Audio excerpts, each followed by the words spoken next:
So Kim, tell me a little bit about if a family comes to you and says, "Oh, hey, we would like the precious metals out of Dad's mouth." How do you go? What is your policies or what is your thing with the funeral homes in Canada? How do they approach that? Well, yeah, we certainly don't we don't do any of that. And the first time I remember as a young funeral director that I got caught with a situation with a family asking for the gold teeth. Mhm. I quickly had to figure out what I was going to say to them because I definitely was not going to do it. So what I told the family, I said, look, in our operating room, we don't have the surgical equipment to remove gold teeth.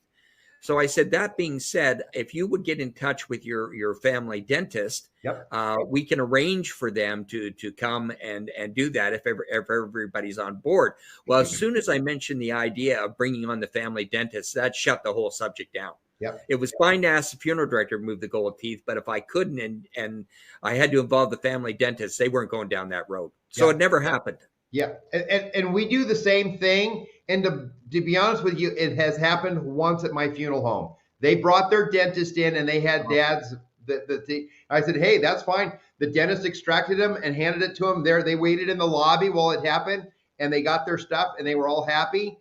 But it only happened once. And I explained to people that the amalgams in the mouth and stuff, they all melt into the cremations when it's cold. It's such a fine material, it melts and it's all part of the ash. So it's part of your loved one.